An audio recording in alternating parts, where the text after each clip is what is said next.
Well, Steph, welcome to Spiritual Slang. We made it. You made it here. How does it feel to be here? It's been a long time in the works. First of all, I was very excited when you invited me. But I invited you like a while ago, like months ago. I told you that you were going to be like one of the last episodes. Yeah, of this but season. still, it's not real until it's real. So I'm very excited to be here. But also, I was like, before I came on here, I was like, how long have we known each other for? Because I feel like it's been a very long time. I think since 2020. No, 2019, because yeah. before the pandemic. Yeah. Was it 2019? It was 2019. It was July 2019. Okay. So we started known each other for 4 years. Ooh, How do you skin feel in the about game. that? Okay, so let's kind of just tell people how we know each other. Yeah. So Steph and I used to work together at my last job, and we were both in marketing together. And it's so funny because I mean, we've had this conversation so many times, but like when I first met you, it's interesting because you think people are a certain way and you think that's how they're going to be. But then like you surprisingly shocked me, like in a good way. And you were like completely kind of different, you know? What was your first impression of me? I feel like I've told you, I felt like you were kind of like, is it bad to say straight edge? I don't know. No, it's not like bad. you were kind of just like, super put together, super like numbers is what I used to call you. Oh my gosh, that was like, your nickname for me. I just remembered numbers and then brand or something. Yes. But I think I interviewed you, right? You did. Okay. You did. So I interviewed you and then you came to the job and I thought you were kind of just like, I used to call you numbers because you're very like factual, and, like, very oriented. factual. Yeah. Like if it's not written down, it's nothing. And then you're serious about your job. So I thought you were kind of just like, I don't know. I didn't think you had all the different sides to you that I now know that you have. So yeah, I just thought you were just like a girl coming in that was from China about her job, and that was that. Like we were going to be coworkers. But then as we evolved, you taught me TikTok, and that's when you taught me how to dance on TikTok and like what the app was about. And then you also had this like stylish, like edgy side to you, or like this like constant want to like explore different sides of you. So you changed your fashion like 5 different times since I've known you, and all those things. So that was my first impression. What was your first impression of me? I have to say, I also didn't think that we would become friends just because I thought you were too cool.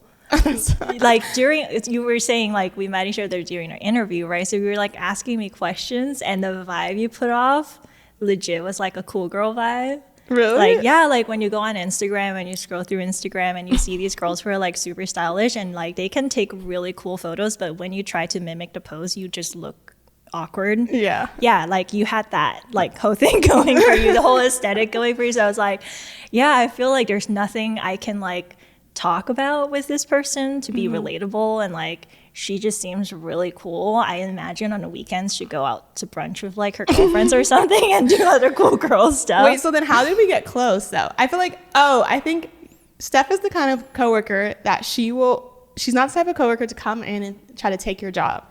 She like comes in and like is one of the best communicators I've ever met and will like constantly just try to make sure you're good. You know, and so we would have like little conversations in that little like office room that we had. That's so true. About like our job and like, is it okay if I do this? Yeah, how is it going? Because I came in knowing that you were pretty much doing everything like marketing related when they hired me, and so I was like, first of all, I want to make sure we're cool. Like I want to be able to work with everyone, and I'm here to learn. You know, like we're all here to learn. We're not here to like be territorial and establish our like area of control or whatever.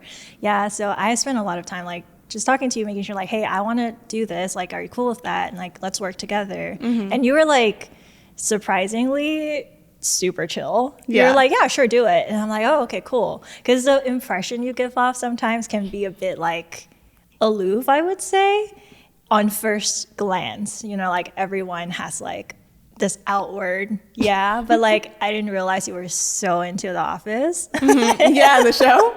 Yeah, and I feel like anyone who's into The Office is like very goofy, like personality wise, and that came up as we were working. Yeah, and like actually I feel like we really started getting close because you were like, so you would come in to work like super early, like always the first in the office, making people coffee. And first of all, I was like, I can't let her keep doing this. So I started trying to come in early and try to yeah, but you would also always stay late. But then on Thursdays, you always left early. And like, I didn't ask for a really long time, like what you were leaving early for. But in my head, I was like, this girl always stays late. But on Thursdays, she always like on the dot, no matter what is going on, she just ups and leaves. That has to be enforced. Like one day I'm like, where are you going to? Like every Thursday leaving early. And you're like, I'm going to church. I'm like, oh, you're Christian. And you're like, yeah. And I'm like, I had no idea. Yeah. Because that was not like most Christians that I meet like in life. You know, like I've been... Like, I actually went to church as a kid, but, like, the way they got me to go to church was by, like, stopping me in the middle of the road to tell me I'm a sinner and I'm going to go to hell and I should go to church so I can be saved. So I was like, crap, like, yeah, I guess I should. that sounds really scary to, like, I was, like, 14. That sounds really scary to a 14-year-old. I was like, I don't want that. So I went, but, like, most Christians I know are, like, very loud and, like, open about, like, talking about Christianity instead of like walking the walk. And at that point, I already respect you a lot because I feel like you have such a grounded way of being. Like you never try to be very catty. You never try to like gossip. You never like stabbed anyone behind the back, and you always like give it your best. You know, you were hardworking and you were just trying to do your best, and you were trying to like live out your dreams, and you were trying to learn and grow. You know, and like I saw that in all of your actions. So actually, after you said like I'm going to church, I was like, that makes sense. Yeah, you like live Christian values, you know, like in my head as someone who wasn't Christian, like this is like, oh, okay, that's my impression of like how an ideal like Christian person would like live and show up in life. Okay, well, this is a true example how Steph is, because she is the most affirming person ever.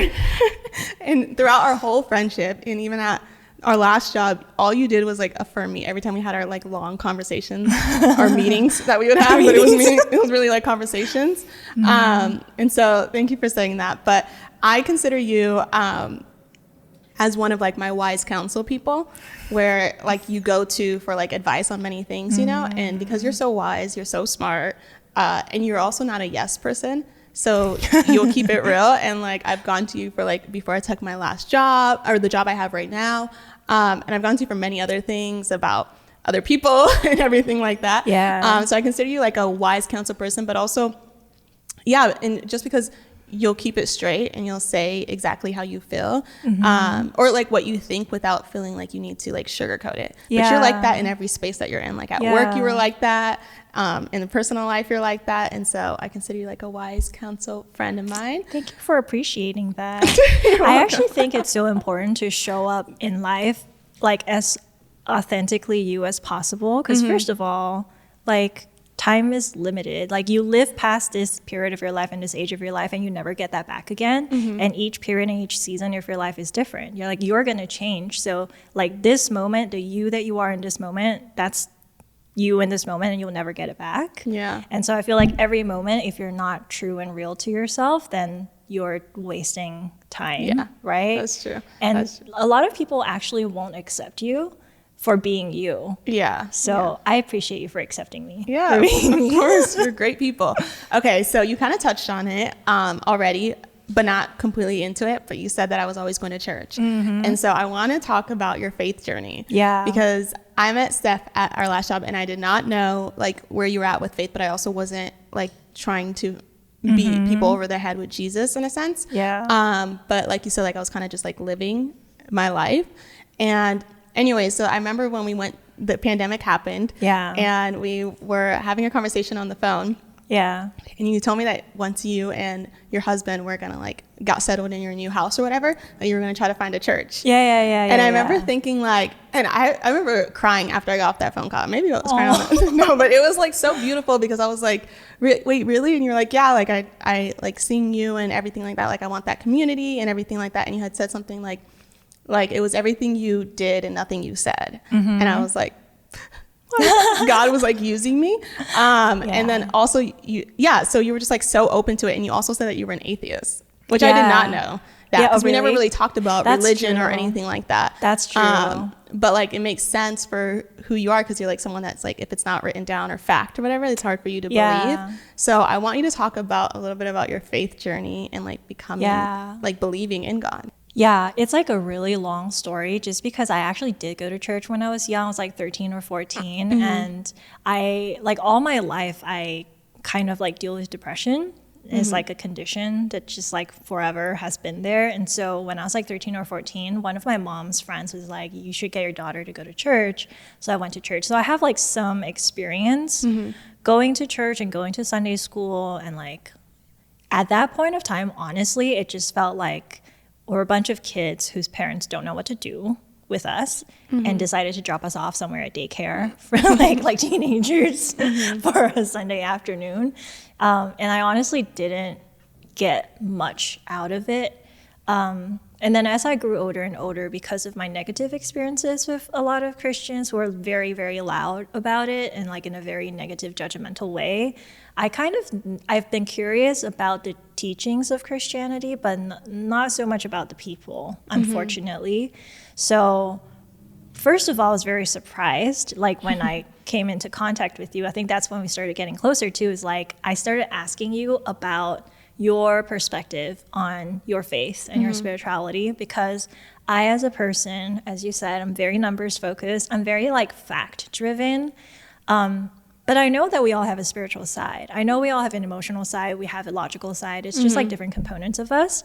And what I've never been able to tap into is the side of me that's like the side that has faith. Like I like to say, I don't like to say it, but I feel very strongly that I am someone that doesn't have faith. Unless you show me there's like concrete evidence or there's enough data that's pointing to a trend that something's going to happen. Marketer. Yeah, I'm like with my marketing data, I'm just like, that's too risky and it's not worth the effort. Or I would be like, yeah, it's probably not going to work out. Like try something else that has better odds. And as we know, like nothing big ever happens unless you have faith in it. And it's like a journey. You have to like step in blind for anything that you truly believe in, hoping that it would work out. Continue to like work on it until it comes to fruition, right? So as someone who doesn't have that kind of faith, there were a lot of things in my life that I would have liked to pursue that I just didn't, because I would put in like a month or two of effort and I saw like nothing come back from it, and I had no deeper like spiritual support that's gonna push me through and complete the thing. So I just like gave up. So like that, all of that was kind of like part of what made me very curious about how you lived and like how faith shaped your behavior and your beliefs and, you know, all of that. Because even as I started asking you questions, first of all, you made it fun.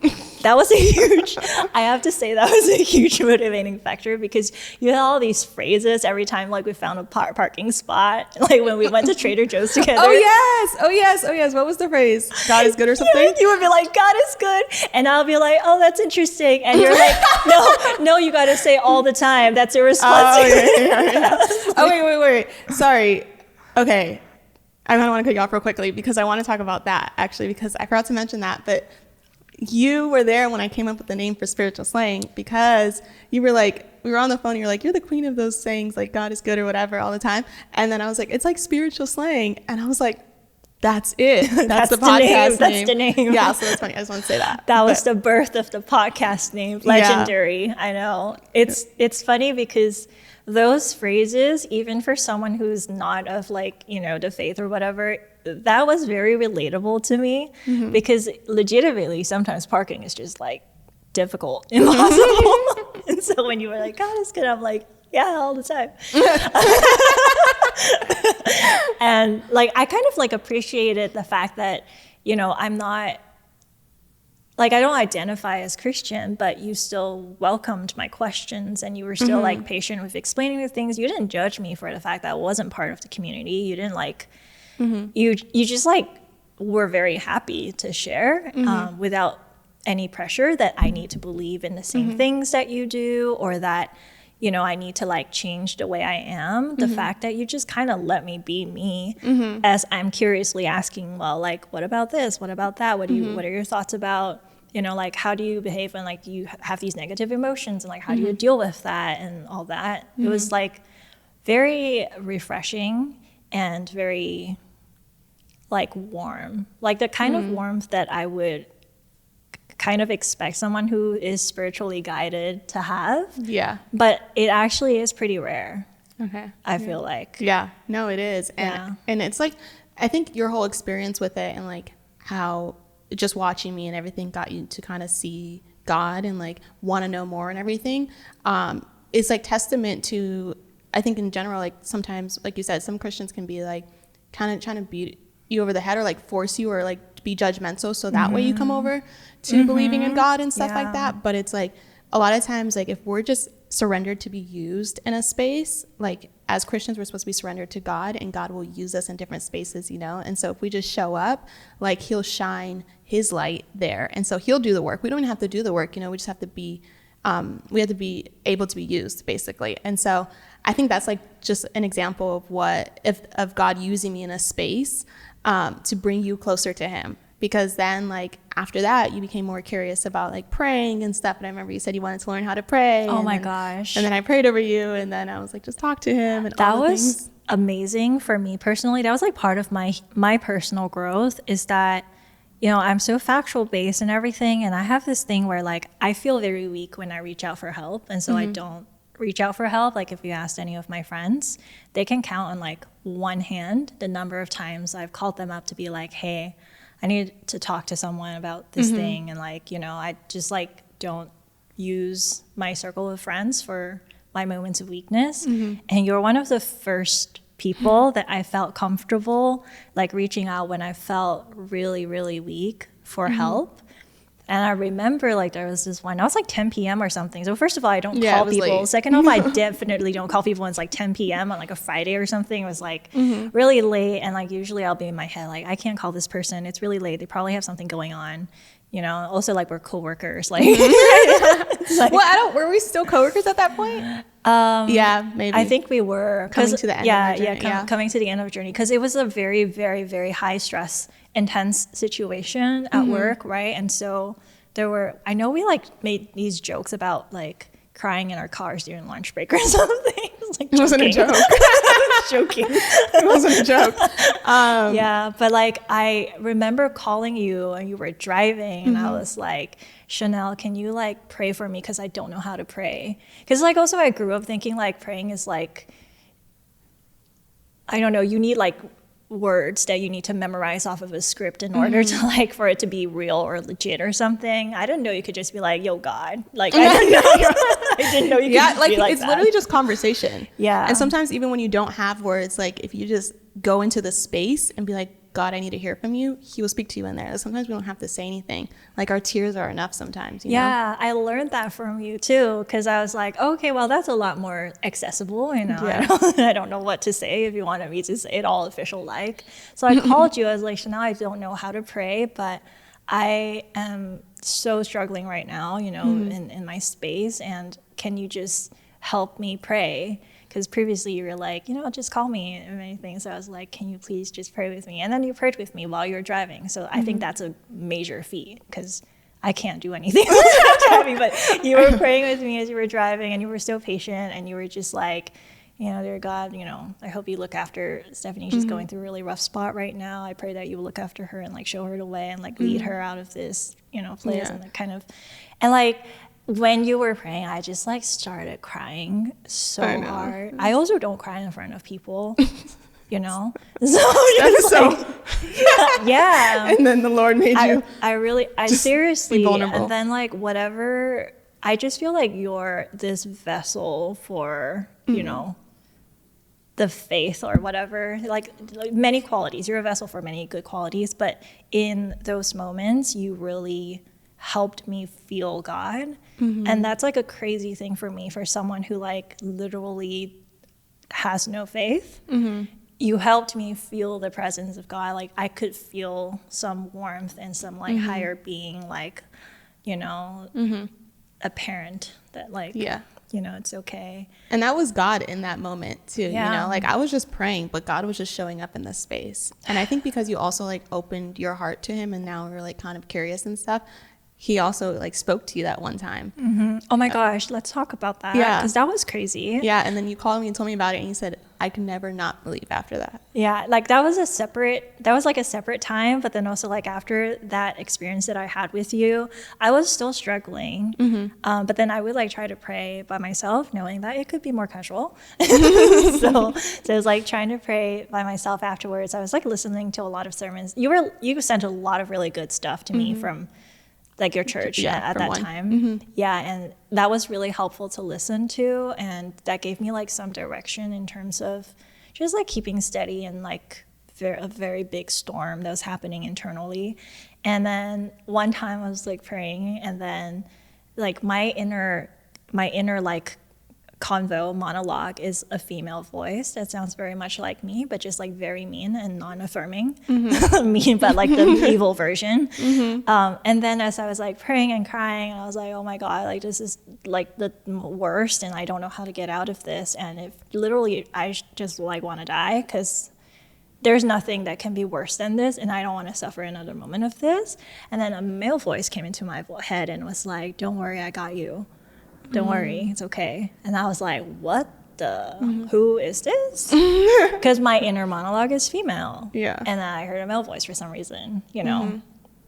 I don't know like who that was, but that felt, and I've never heard it since either. And that was like years ago now. Like I've never heard it since, but in that moment I did hear it, and I was like, that's crazy. Yeah. And I don't know, like that was why I was like, yeah, there's something. Yeah.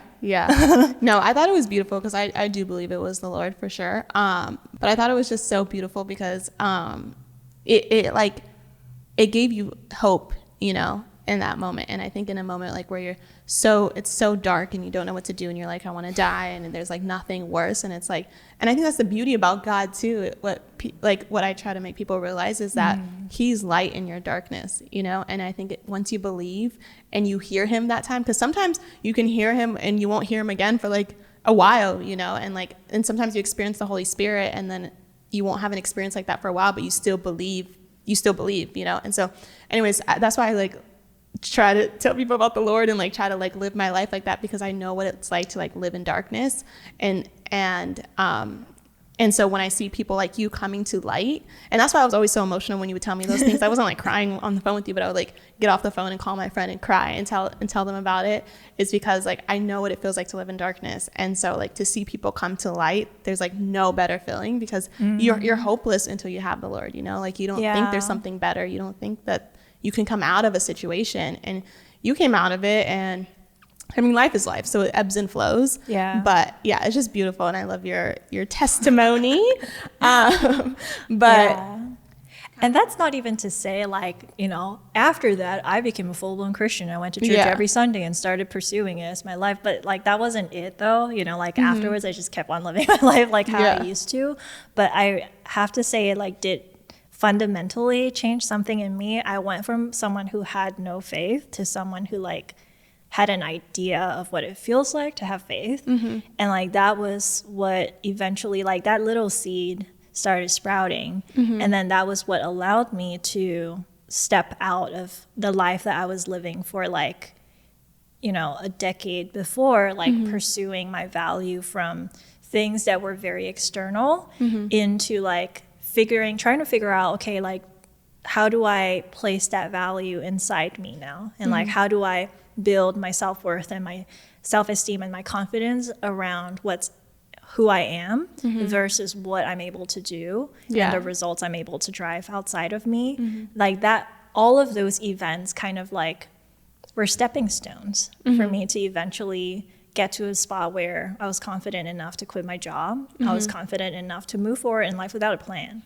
Up until that point, everything I did in my life was like a plan. It was like a 3 to 5 year plan specifically. And like I have this like in my notes, a note for each year, all the accomplishments that I had in that year, the accomplishments I'm gonna do in the next 3 to 5 years. And I have that tracking like 8 years back. And like, yeah, seriously. I know, I believe it. I know you. Yeah, and so like I stopped doing that.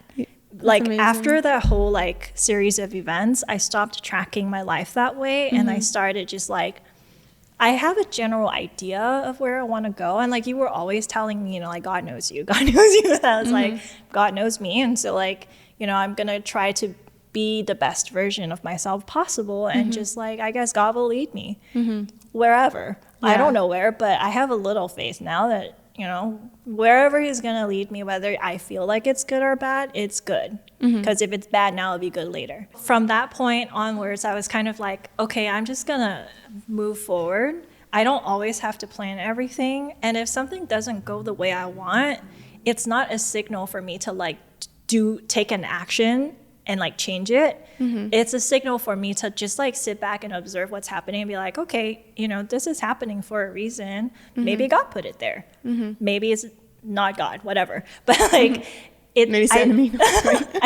Maybe it's the enemy. You always talked about the enemy too. I know, no, like he's that's so active. I love that concept. And so I kind of like just stopped reacting and just started being able to be more in the moment and being able to accept moments of discomfort. Just not be in control of your life. Exactly. So you said a couple really good things, and so from there we're gonna go on to the next thing that I really want to talk about. But one, you said like that there was a seed that just sprouted in you that was able to like help you kind of just like not be in control of your life and have faith and everything. And that's just like that was the Lord, because it's like when you plant seeds, that's what we're on this, like as kingdom people are on this earth to do, you know, is to plant seeds into people's life. Like I don't think like we're not going to be the people to change them. Like I wasn't the one to change you, the Lord changed you, but I just planted the seed, and then the Lord like, and then through like me and everything, like the Lord sprouted it and everything, you know. So so that was like a really good point that you made. But you had mentioned like being like, before you were kind of like someone that identified your worth and your value and kind of like what you did, you know. And we have that in common. I think we bonded over that for sure. Bonded over our trauma. No, I was kidding. Seriously, but that was some peak trauma bonding. But we bonded over that because we like kind of were able to put to words things that we were struggling kind of in our own minds. Yeah, like experience. But then we were relating to each other. And so we would always find identity in like what we did. Yeah. And so our last job, nothing against the job, but more so it wasn't anything that it wasn't something that was helpful to that type of mindset. Yeah. And so we were constantly just like searching for value and validation and everything, which is why I think we were so like down bad and had to leave at the time that we did leave. But kind of just to speak into that, finding identity in what you do, like for me, that's personally looked like just like looking for like finding identity in like a job or a profession. And so feeling like that was all that I was, or in like what I could contribute to the world, to a friendship, to a relationship, to a job. Like, and if I wasn't contributing what I thought was enough, then it was like I was losing value or I was losing worth, you know? Yeah. And so previous to leaving our last company, it was so hard for me to make that decision because I found identity in being a marketer. And I was like, if I don't have this, then I'm nothing, you know? And it's like, because everyone knows me as this. And so whatever. And then God had me lay that job down. And I remember crying on the floor, and I've talked about this many times, but for the sake of this, I remember crying on the floor and literally being like, I'm crying so bad because I feel like I'm losing an identity, you know? But then after I like left and stuff, God showed me how like my identity isn't in one thing, it's in Him. And it's like everything else is just an added thing, you know? And like God will call you to places for a season and then tell you to leave, but that doesn't mean you're any less or anything like that.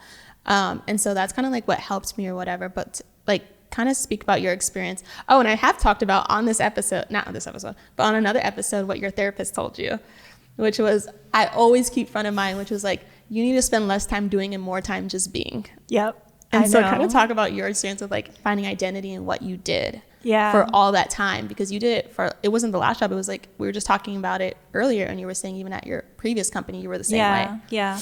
I know. I think a lot of this has to do with like your own perception of yourself and where you find value, because we define that for ourselves, or like God defines that for us, you know, like what you value, who you are. Like that is all thoughts that you have internally. And then based on these thoughts and beliefs you hold eternally, you literally pursue it in the outside world. And so we, as like perfectionists and people who really valued us based on the output that we can give, we literally have to believe that we are only valuable if we can continuously output at that high level. And so we literally put ourselves in situations and environments that require you to output 100%, 120%, 150%. And if you can go 150%, you can go 200%, or else you're not doing it. Yeah. We literally put ourselves into situations that calls for that from us. It's like selection bias, but like in a very bad way. You will put yourself in a situation where you will be drained, and then you will burn out, and like you'll feel terrible about it, but you still seek it regardless. Yeah.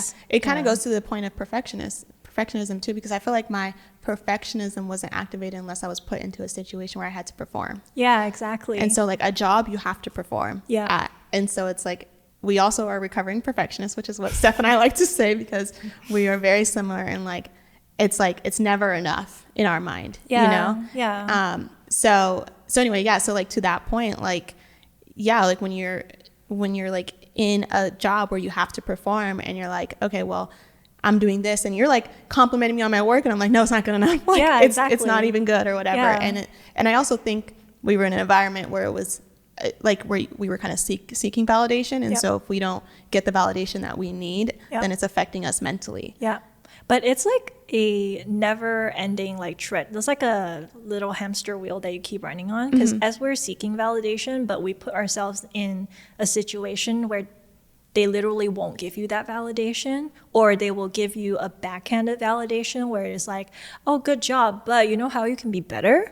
Like, we put ourselves in that situation because that's what we're telling ourselves internally, is that you're not worth anything unless you can do this and then do it better and then do it better. So that's where we put ourselves in. Like, now that we are recovering perfectionists and we no longer have that mentality, then we no longer put ourselves in those situations. And like, I get validation from all the clients that I work with now. You get validation from work all the time, and we accept it because we are no longer of the mindset that we're not worth it, and that unless we put in an inhumane amount of effort, we shouldn't be praised. Now that we don't have that anymore, we naturally go and put ourselves into situations where we are seen and we're appreciated, just, you know, to be who we are. Again, this comes back to like being authentic, right?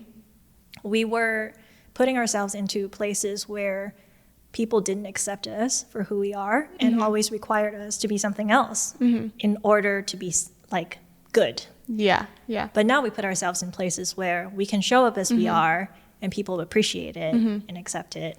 And I also think it makes it easier for them to appreciate and accept because we show up as confidently ourselves. Because if like you're kind of just trying to mold yourself to whatever someone else is trying to make you, instead of going in there and be like, this is what I can contribute, this is who I am, and this is what I'll bring to the table with these boundaries in line, they respect that automatically, you know? And so that's kind of like what helps too, because I feel like it's easy to get into like the hamster wheel of trying to overperform so that you get validation at any job if you allow it.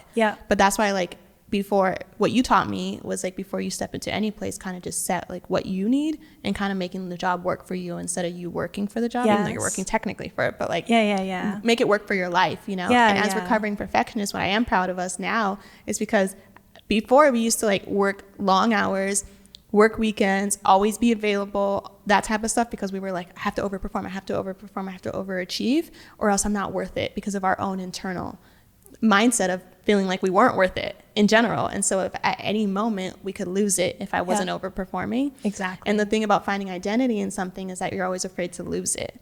And so because you're always afraid to lose it, like you end up staying somewhere, either settling or that you're miserable at, because you're like, if I'm not here, then I'm not anything, you know? But now, like, to the point of like being proud of us, because before, when we worked those long hours, and now we're in a place where we are so much more at peace and so much more happy because we cut ourselves off, you know? Like at certain times, or like there's moments where you might need to work later, might need to whatever, but for the most part, like at one of your recent jobs, you were working at whatever hours worked for you. And it's like, but like having that mindset and being like, Because even if I did have that flexibility previously, I wouldn't take it all the time because I'd be like, no, I need to like make sure it seems like I'm working all these hours and stuff like that. I think the biggest difference is the expectation that you have of yourself. Are you working hard because you need to be perceived as someone who's really hardworking? Mm-hmm. Or are you working hard because this is something that you care about and you're putting in what's needed? You put in the effort that's needed in order to do a good job. Because those are two separate things, right? Because like I can still work weekends and like put in long hours, but I'm not doing it because I have this inner need to be validated as being someone who's extremely hardworking. I no longer need to hear people say things like, oh, we need another Stephanie at this job. I heard that all the time at my jobs. And that was literally something I needed to hear. And the only reason why they would say we need another Stephanie at this job is because I am the one person who had no boundaries whatsoever. You can reach me whenever. I will work however long, like hard. If you underhired and there's not enough people at the company to do the job, I will do it. Why? Because I want you to tell me we need another Stephanie. I was the same way too. Like I would pick up all the work. I would pick up everything. I would do anything you told me because I wanted to be like the golden child of a job. Exactly. You know? And we had that experience, but like it's too high of a pedestal, and that pedestal costs you like your own peace, you know? Yeah. And that's not your identity. Yeah. That shouldn't be your identity. Yeah. Your identity shouldn't be like the most hardworking person at work. Yeah, because it's not an identity. And you can't even keep that. It's not sustainable either. Yeah. Because like even, I feel like once you get so high or you have yourself on a pedestal or you're like trying to get yourself to be perfect, it's a never ending cycle of falling short.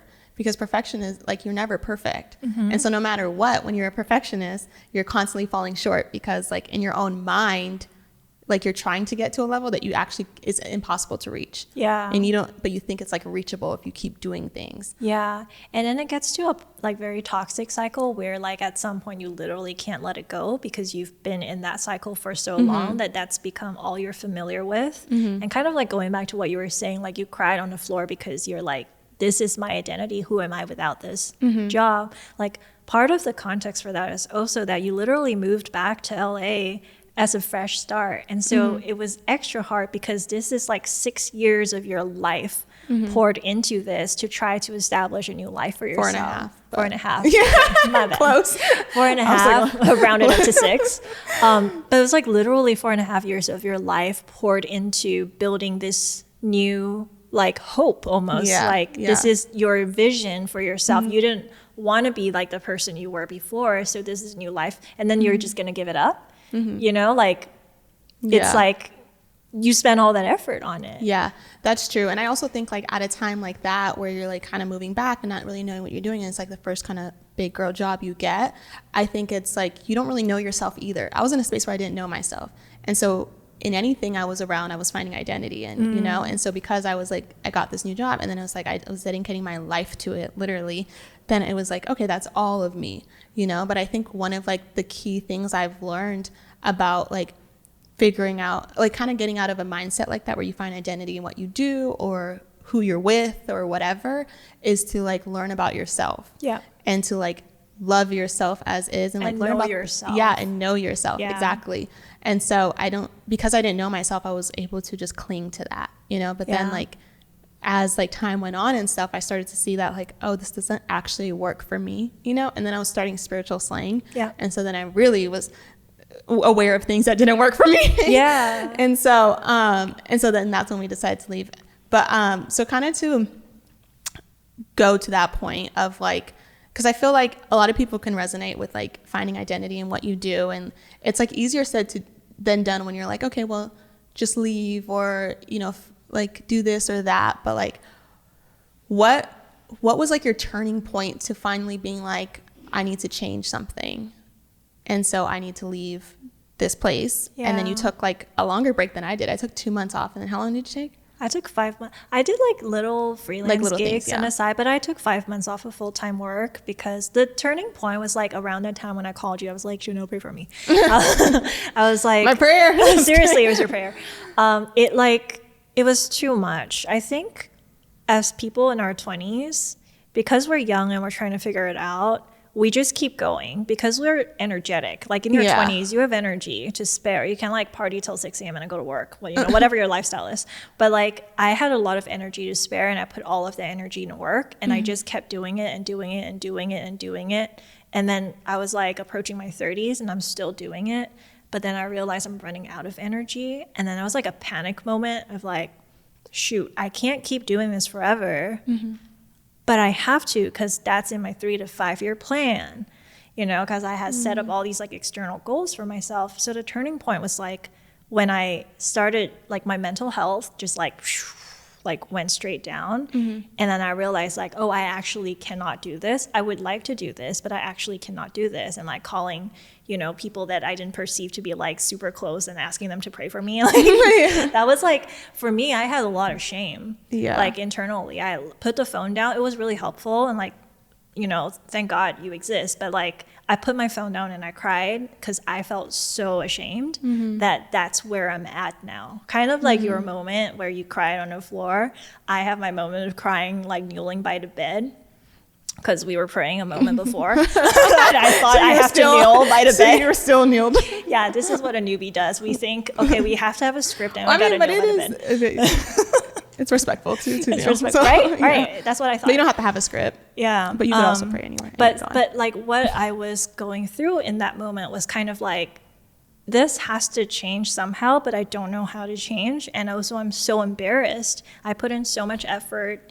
And like, I know how I'm being perceived. Like people see me, they think I'm smart or something. But internally, I didn't have that value. Internally, I didn't see myself as that way. And I think a lot of people are like that, where like externally, they try their best to come across, you know, as put together as possible. And internally, they feel like a wreck. And they're always telling their friends like, oh my God, I am a mess. But what they don't realize is everyone is a mess. Like everyone is a mess inside their heads, like unless you're enlightened, you know. So let's say like 99% of us are a mess in our head. Yeah. But like, it doesn't matter, you know, because everyone's a mess. So it doesn't matter. And what matters is that you value yourself for the things that you believe in, for the things that matter to you, right? Like if God guides your life, then God made you this way, then you're not a mess. Because then every piece of pain that you go through is a piece of pain that existed for a reason, so that you can grow to become the next version of you who's going to do good in this world.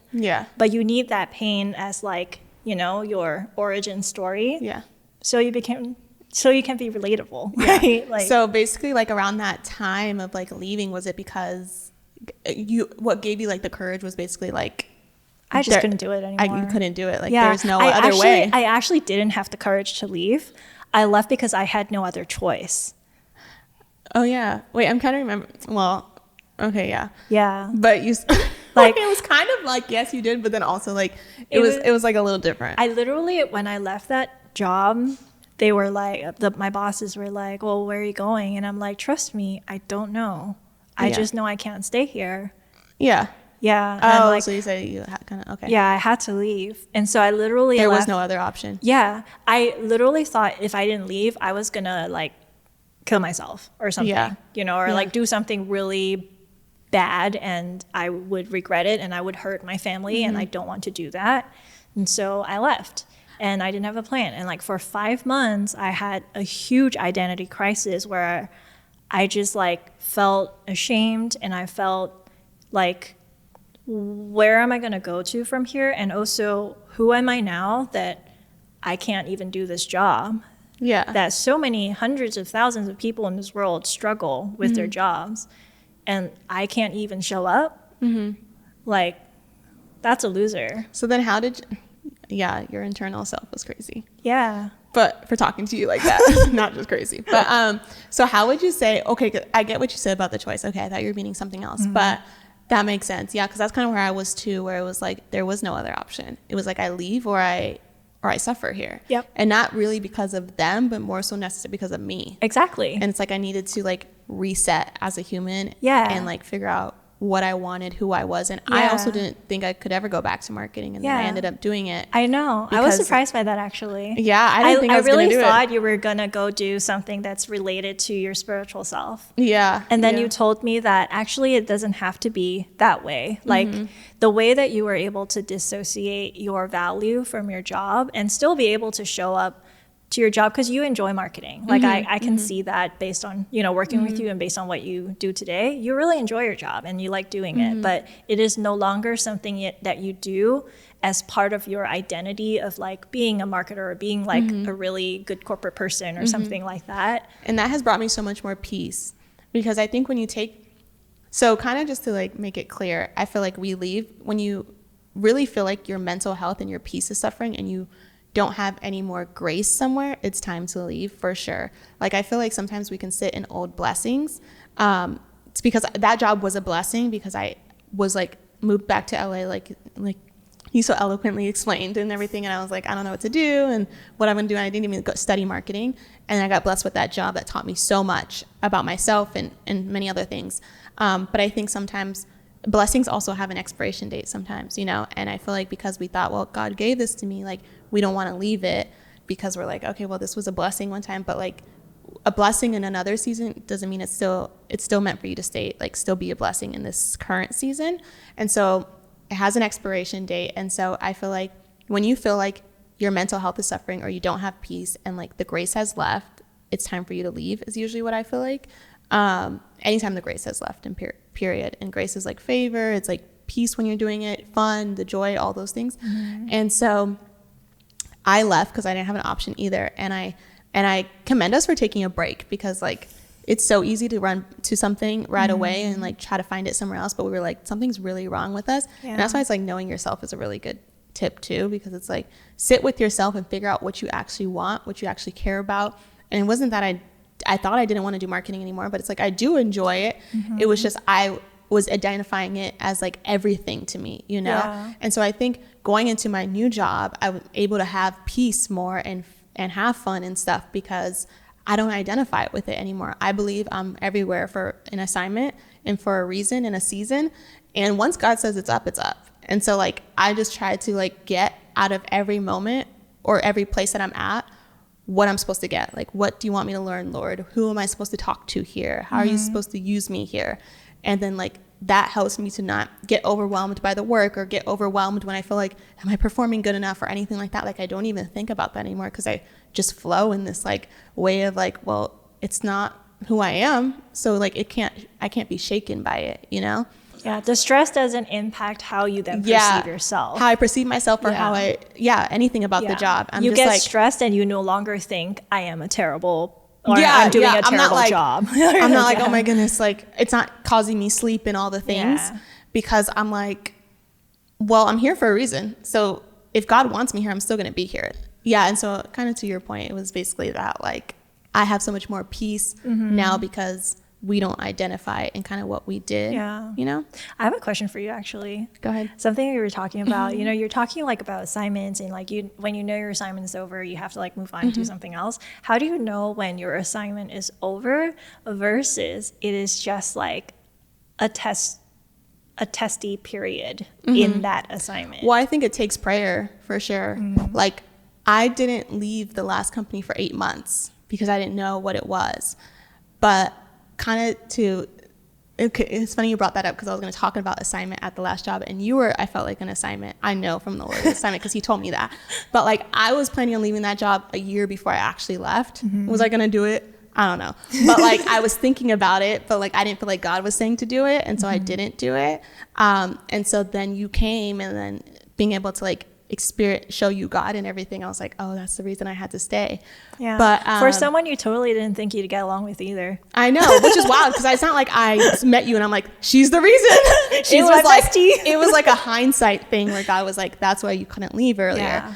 But it's in comparison to the time where I wanted to leave a year prior to actually leaving and the time where I did leave, it was like the conviction, the like constant like thought that it was time to go. Because, you know, like when you're in a testy period, and I was actually talking to someone about this recently, and they were stressed about a job or whatever. And I was like, and they were like, I just want to leave. And I was like, well, just pray about it and sit on it, because do you want to leave because your emotions are high, or do you want to leave because you actually feel like God is telling you to leave, you know? And so I think you have to give it time and you have to pray about it, because there's so many times in testy situations where I'm like, I'm just going to quit right now, you know? But then like 2 days later, I'm like, okay, I'm good. I'm happy again. And so it's like, it's that it's like a thought that doesn't leave, you know, or constantly comes up, and then you get confirmation by like, I've gotten confirmation by like sermons or things like that.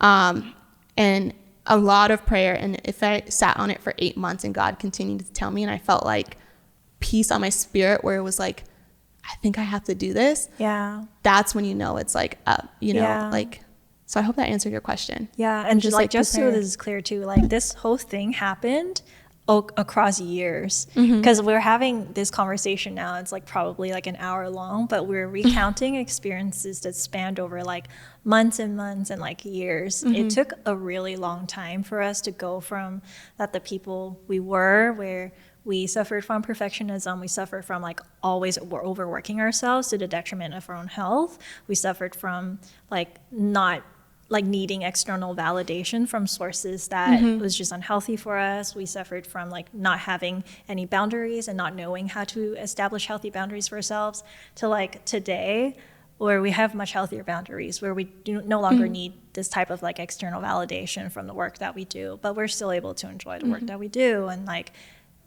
having a clearer vision of like who we are and how we value ourselves internally.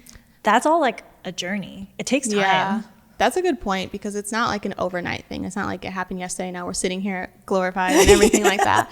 No, it was a long process. And like, I think we should give like some tips of what kind of helped us, you know? Yeah. I think therapy helped me for sure. Yeah. But I think not you encouraged me, but you were in therapy before me. And then I was like, kind of like, oh, that kind of seems interesting. Is this video sponsored by BetterHelp? Yes. Yes, tell them.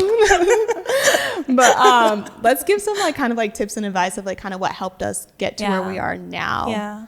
I mean, my tips are obviously going to be more like multidimensional, not just faith-based. I will say, no, like, go ahead. You know, praying did help, but I feel like therapy and like the work that a therapist can do with you is like putting a big fat mirror in front of you and like shining back on you all the things that you struggle with. And at first it was really difficult to like talk to a therapist about how I feel ashamed about, you know, not having a job for like 5 months, and then having a therapist be like, well, are you like broke and are about to lose your home? Are you about like, how are you financially? I'm like, actually I'm fine, because, you know, I spent my entire career saving up and stuff.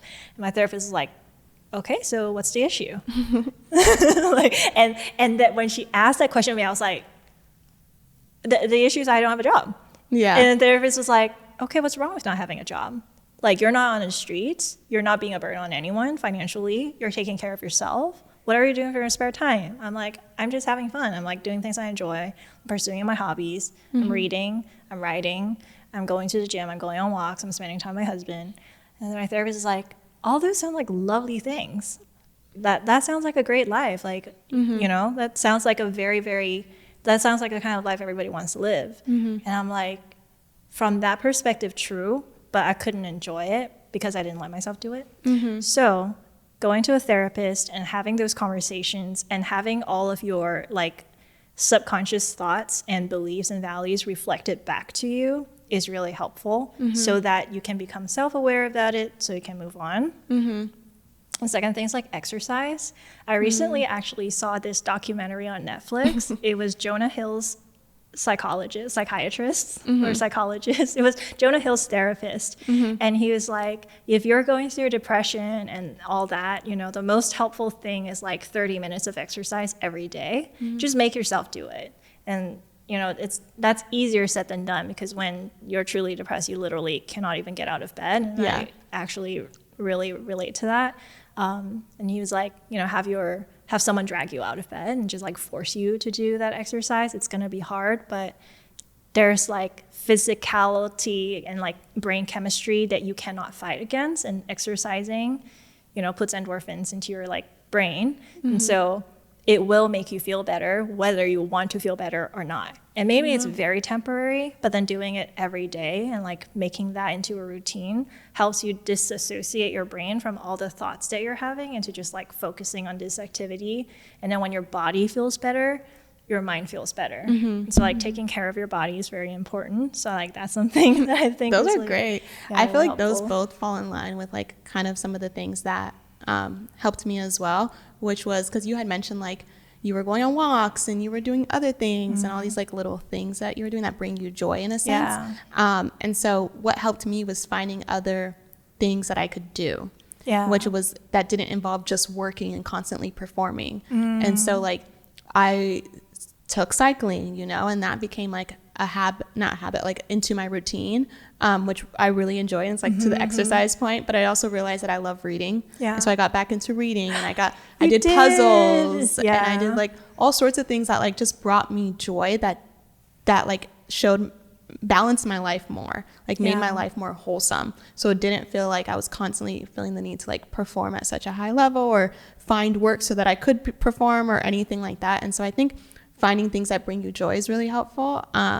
and learning about what brings you joy. Because I think when you're so consumed in one thing, you don't even know what makes you happy, really, you know, until you're faced with a situation where it's like, I feel so drained and drowned, or I'm leaving a job, or I'm letting go of a relationship, and I don't really know who I am. And so it's like spending time with yourself to know what you like and who you are, and like different things you can take up and stuff like that. So I think that's super helpful for sure. I also think in those moments, especially if you're someone who is a bit of a perfectionist, who has been hardworking your whole life, who is like a type A sort of person, when you feel that void in your life, your instinct is to do something to fill that void, and that something is almost always productive. And so back to what my therapist said about, you know, you need to stop doing and start being. Like that is a thought that was very new to me at that time, is like, why don't you just like do nothing for a little bit? And that killed me. That killed me. Like doing nothing killed me. I was like, okay, I have like an hour right now. I can do a lot of things in an hour. Like what can I do that's like not, why don't I just like do laundry or like clean the kitchen or something? And like even that was like, just don't do it. Just don't do anything for a week, and then learn how to have fun again. Like learn how to have joy, learn how to be okay with just laughing and just being, just existing. Like go look at the sky and be happy that you exist in, you know, wherever you are, that you're able to have this moment and you're existing right now. Because like the chances of you existing is like 1 in a billion. Apparently. This is like rough science. So many facts. But I was like watching this video the other day. There was like the chances of you being conceived is so rare. The fact that we're all here, and the fact that humans are able to build such like an advanced world in terms of like the technology we have, the knowledge we have. Just like think about that for a second and just stop doing whatever you're doing and just think about how much for a second.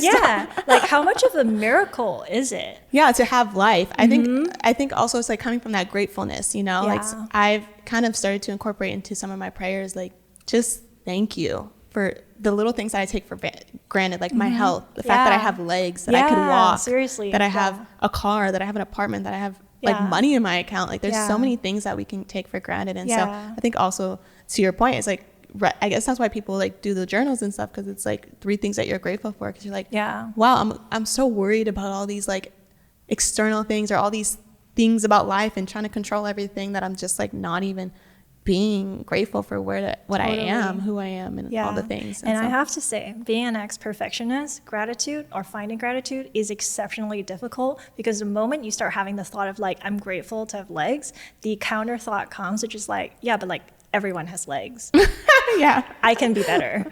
So so having to like fight those thoughts. Like not even fight it, but just like, okay, you know what? Take a seat.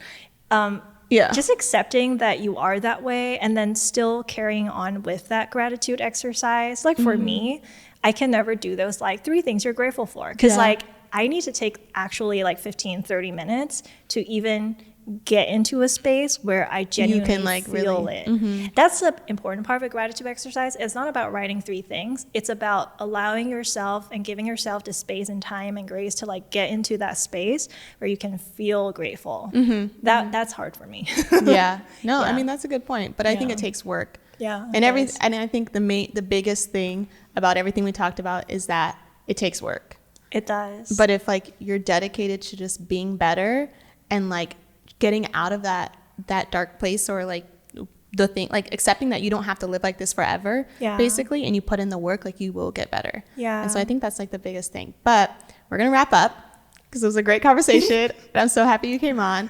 I know you've listened to the episodes before, but I don't know if you remember, we're gonna end it the way we end every episode, which is basically I'll say a thing, you say a thing, and then I'll say stay prayed up. And then I'll say bye. What is the thing? You can say any one-liner. So it could be like go to therapy. Yeah, exactly. If you feel it, say it. No, I was kidding. But if you feel like you need therapy, then that could be your answer. Is like that could be like a confirmation to go to therapy or something. So say whatever you want. So something like that. But I have to think of mine.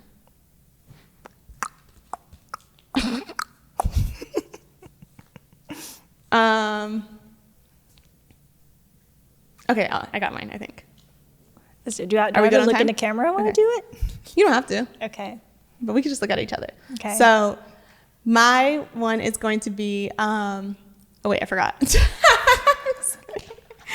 Okay, so I think my one is, I want to repeat what your therapist said.